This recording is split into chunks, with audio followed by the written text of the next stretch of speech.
Hey there. So today is a re-entering. This is reintroduction. It's been a while. This is this is a hi, I'm new here, but I'm not. What am I trying to say? It's been a while since I've been in this space, and today is a new show up. It is transparent, it's vulnerable, and it is truly the living and being an embodiment of what it takes when you don't have everything figured out and you introduce your voice anyway. You realize that it's time for your voice to take up space, to become more public, to be visible. You're not sure what that looks like. And then you use your voice and show up anyway. So I want to use myself today and ground kind of the realizations that I have had and what that means, and to give you some insight into what that feels like and why you got to be bold and do it anyway.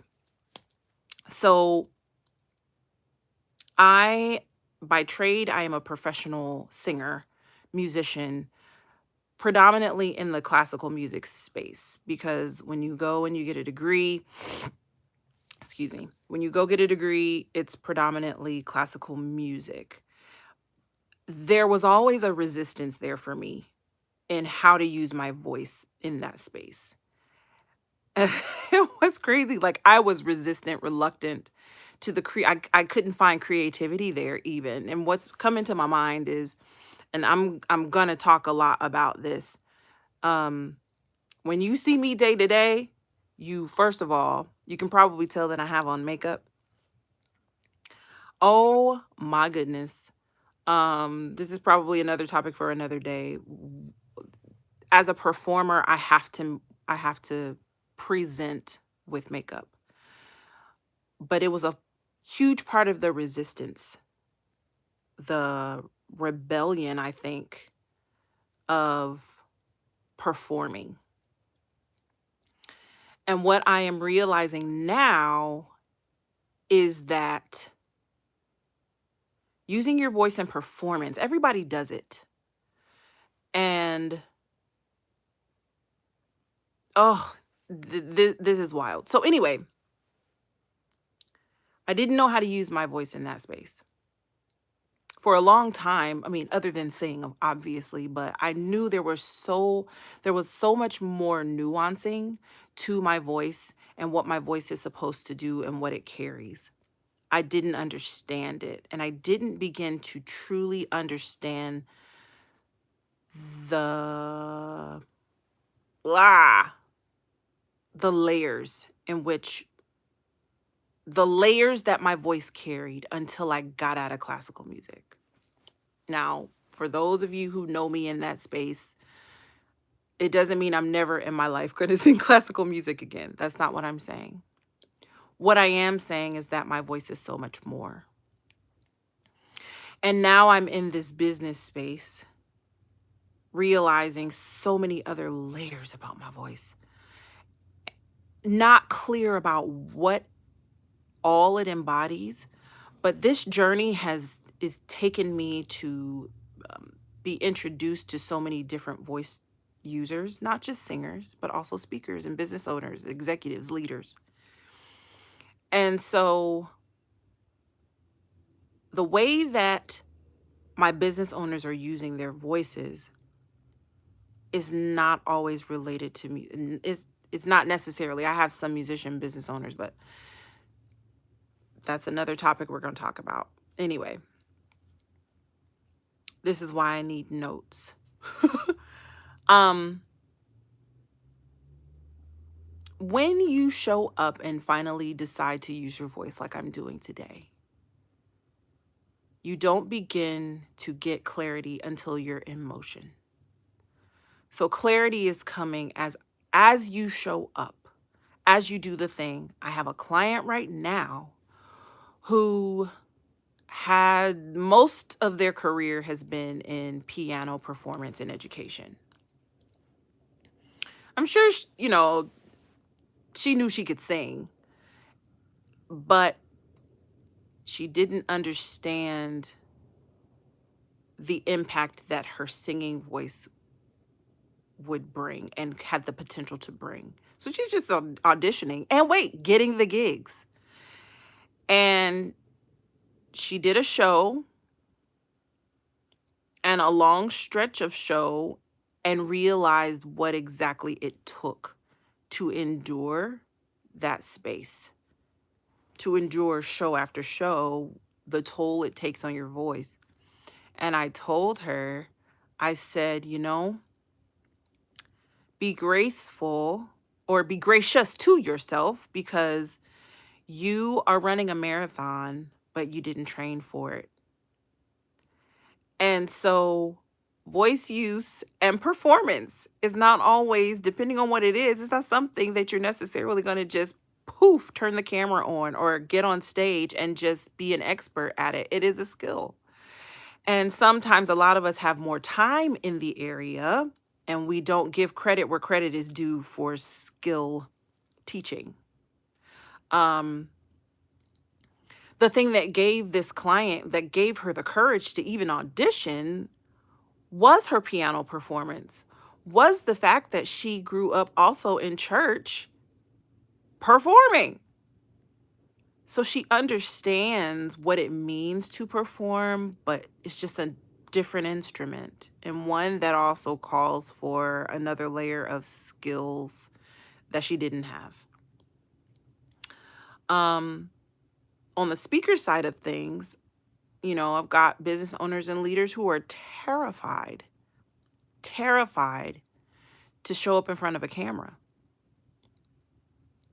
I just went to a business meeting yesterday, and one of the people at the table said that she did a teaching, and the person that was managing her PowerPoints, like, clicking from slide to slide, said to her, I could never do that.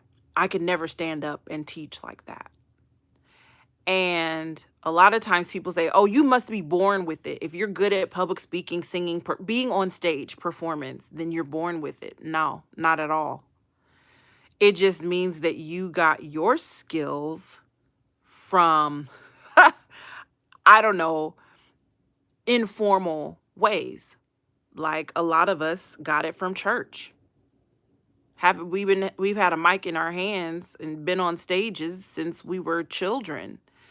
Some of us just got it from home, seeing it, witnessing it from our parents or our family members or friends. It's about exposure. You learn a skill through exposure first. There is no language, no skill that you just learn from a book. You get good and you begin to learn skills through watching and listening. And so I told her at our meeting, I said, it's not that she can't. It's not that she's a background person, because that was something that she said. She's like, I'm better in the background. But she hasn't been taught the skill. It's not that we're just good at being on stage, or, I'm a stage performer, but being on camera is also a stage. And it requires a different skill set that I too am having to develop. And so you don't develop those until you get one exposure. You start to discern things, but the best education you could have is doing the thing, being in motion. Just be on stage.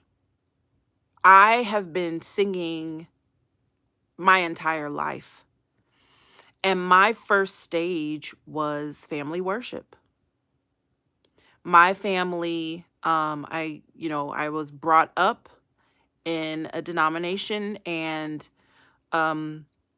Every Friday night and every Saturday night, we would have family worship. And in those family worships, we would sing a lot. And a lot of those, I would be singing solos. So my first introduction to a stage was family worship. That turned into another stage, which was church for me. And church was a huge stage. I got to get comfortable. Now, mind you, performance anxiety is still a thing, but my performance anxiety was not from the stage itself. We can talk about that later. But I think a lot of people who are prevented from just showing up on the stage is because you are fearful of something. And I think eventually we're going to dig into what that is. But I think mostly if you focus on getting better at being on stage, if you focus on increasing your skill of presenting yourself on whatever stage it is, that is going to lower a whole lot of this get started anxiety, performance anxiety. And performance anxiety is keeping you stuck. It's the anxiety of the unknown of being on stage. So you're stuck in this conundrum of, I'm scared to get on stage and I don't really know what to do when I'm up there. And just because, like for me, being on a stage as a singer is very different than me talking on camera. There is a different skill set that is necessary. The same applies for my teachers and my public speakers and my, piano performers. She was a piano performer. You put her on a piano and put her on stage, she's good to go. There is another skill set for singing on stage. So regardless of your instrument, if you have a difference, if you have a shift of an instrument or the stage that you're on, instrument being you're talking, you're singing, you're playing you're playing the piano, you're conducting. Context is everything. And the context in which you're using your instrument, it's really going to change your experience of it. So right now, where I'm showing up at the moment right before it's time for you. You know that your voice is necessary in a room, in a space. And let's call it a stage, because that's really what we're dealing with. You know that your voice is necessary on a stage. You're clear about that. You are terrified. You are terrified about walking into that stage. Some of you know why. Many of you don't know why. You just know you're terrified about it. Some of you are already in motion. You know that your voice is necessary on a stage. You know that you can do it. You've already stepped on the stage and you're moving. Now that you've gotten on said stage, you're like, okay, we need to refine a few things. And this is not great. This is not great, or it doesn't feel natural. I need some help with specifically, and you don't, like, let's be honest, when you get on the stage and you're in motion and you're like, okay, I know I need some refinement and I need some understanding about how I'm presenting and how I'm presenting on stage and how to make this feel better, how to make this experience and transition more seamless. But I don't know the first thing to do about it. That's where I come in. I come in when, and I will speak to the ones who are not in motion as well. You're either not in motion yet. It's like, my voice belongs on stage. I haven't moved yet. It's just a thought. Then you have, I know my voice is meant to be on stage. Let's go. I'm just going to jump in there. Now that I've jumped in there, how do I sustain this? How do I sustain this and keep my head keep my head together, keep myself together? I call it becoming home. How do how do I feel at home on stage? That's really what how do I find home on stage? How do I find grounding? How do I find comfort? How do I find not just comfort, but I know this space. I know what to do. I know what to do with my hands. I know what to do with my voice. I know how to say it. I know how to be conversational. I know how to be authentic and yet professional at the same time. How do I do those things? That's where I come in. I'm not just a voice teacher. I'm not just a public speaking coach. I'm not just a whatever communication coach. There's so many things out there. I'm not just a fill in the blank. How do you do all this? And how do you do all this without stopping? How do you do it in a sustainable way? How do you do it in a way to where you don't run from it and you feel confident? You trust yourself. You trust yourself enough knowing, yeah, this feels good and this is it. And my voice needs to be on this stage. That's where I am. How to keep your mind screwed on right while you are still in motion. So here we're, this is going to be fleshed out as time goes on. Different topics, different things. But this one right here is me kind of coming in, showing up, and when things aren't completely clear, I'm jumping in there. I'm jumping on in there, and I'm realizing that people need help presenting. Right now, you hear so much about, oh, you need to be on camera. Oh, you need to sing more. Oh, you need to be on stage. Oh, you have all the things that you need, But who's there to kind of guide you on how to do it effectively, how to do it with impact, how to do it with integrity, how to do it in a way that's in alignment with who you are? So here we are again. I'm going to be on here live every Thursday at noon. Yeah, here we go. Re-entering, reintroducing, here we go. Hope you have a great rest of your day, and I will see you next week. See you later. Bye.